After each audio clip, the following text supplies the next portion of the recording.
Quantas vezes você já se lembrou de algum acontecimento de uma forma radicalmente diferente das outras pessoas que estavam com você? Duas pessoas que viveram o mesmíssimo acontecimento podem ter memórias diferentes. No vídeo anterior, vimos que às vezes, quando o cérebro está com algum problema, a confabulação pode levar alguém a misturar fantasia e realidade ao registrar memórias.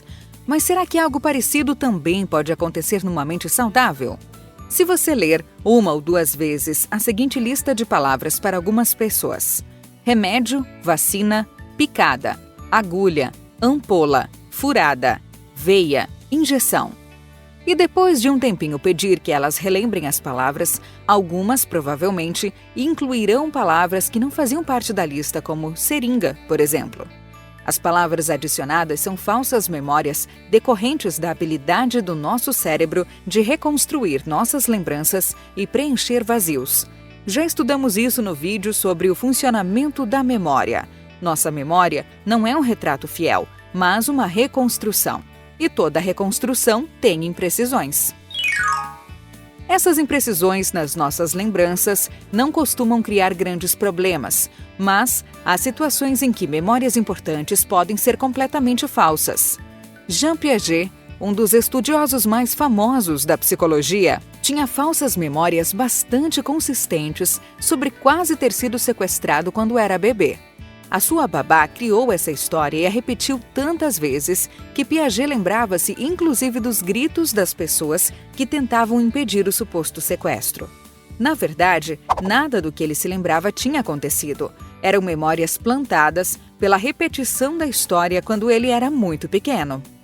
Contar repetidamente uma situação imaginada como se fosse algo que realmente aconteceu, principalmente diante de crianças, pode ser o suficiente para fazer essa história entrar na memória de longo prazo delas, como se fizesse parte da realidade, criando então uma falsa memória. Mas falsas memórias, em outras situações, podem ter causas biológicas. É muito comum que relatos de abdução por alienígenas estejam relacionados a situações em que duas coisas aconteceram juntas. 1.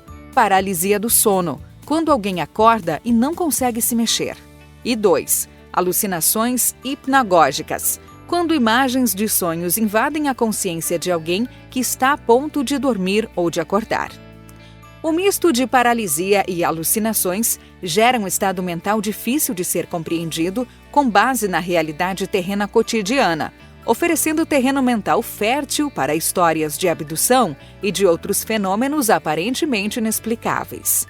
Existem ainda situações nas quais o estresse psicológico profundo pode levar uma mente que está à beira do desespero a ter alucinações e misturar fantasia com realidade.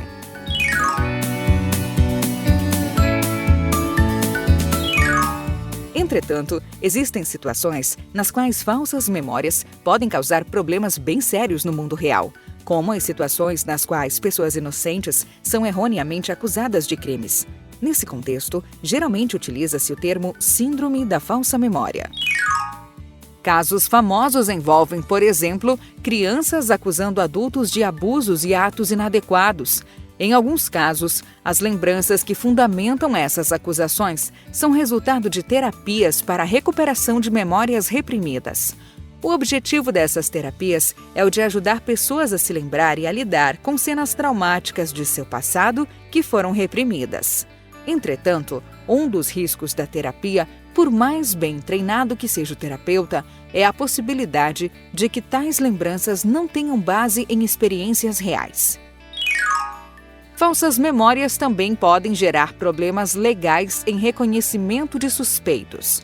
O fato de um suspeito ter sido reconhecido por uma testemunha é algo que costuma ter peso em um julgamento, mas a verdade é que tais reconhecimentos podem não ser tão confiáveis. De acordo com a professora Elizabeth Loftus, da Universidade de Harvard, fatores como a passagem do tempo, o estado de humor da testemunha e os seus preconceitos prejudicam a fidelidade do reconhecimento. A verdade é que tendemos a apontar o suspeito que, dentre todos, mais se pareça com a memória que temos do criminoso. Dê só uma olhada. Titus was a restaurant manager. He was 31 years old.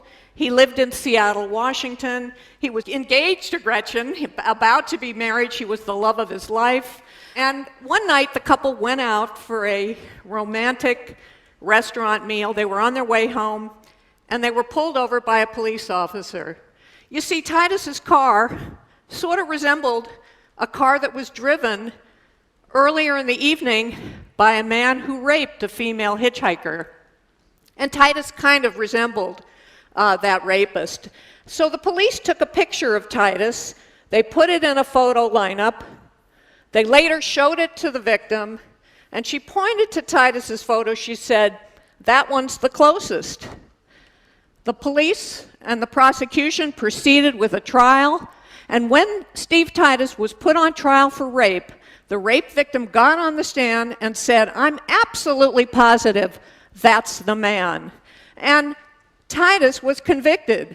So what would you do at this point? What would you do? Well, Titus lost complete faith in the legal system, and yet he got an idea. He called up the local newspaper. He got the interest of an investigative journalist, and that journalist actually found the real rapist, a man who ultimately confessed to this rape, a man who was thought to have committed 50 rapes in that area, and when this information was given to the judge set Titus free. Titus was so bitter, he'd lost his job, he couldn't get it back.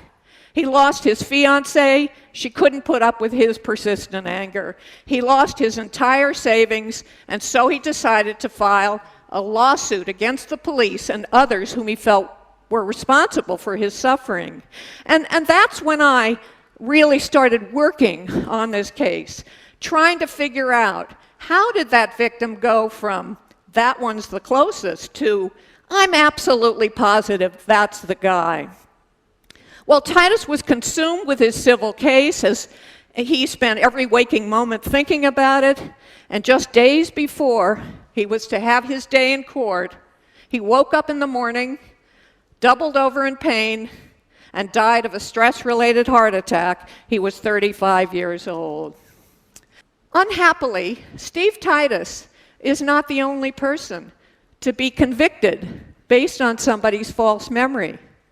In one project in the United States, information has been gathered on 300 innocent people, 300 defendants who were convicted of crimes they didn't do. They spent 10, 20, 30 years in prison for these crimes, and now DNA testing has proven that they're actually innocent. And when those cases have been analyzed, 3/4 of them are due to faulty memory, faulty eyewitness memory. Segundo a professora Elizabeth, mesmo que seja dito à testemunha que o autor do crime pode não estar entre as pessoas expostas à identificação, ainda assim, em um grande número de vezes, a testemunha oferece uma identificação positiva.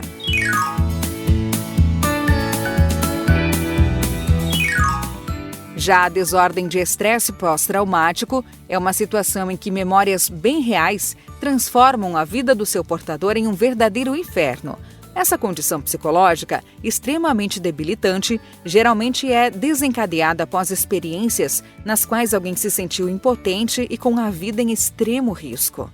Soldados costumam ser as principais vítimas do estresse pós-traumático, que além de gerar náuseas, insônia, raiva irracional e sentimentos de alienação, também provoca intrusões, ou seja, lembranças extremamente vívidas das experiências traumáticas, acompanhadas de alucinações auditivas e olfativas, ou seja, cenas inteiras podem ser revividas com extremo realismo, como se a pessoa realmente tivesse voltado no tempo.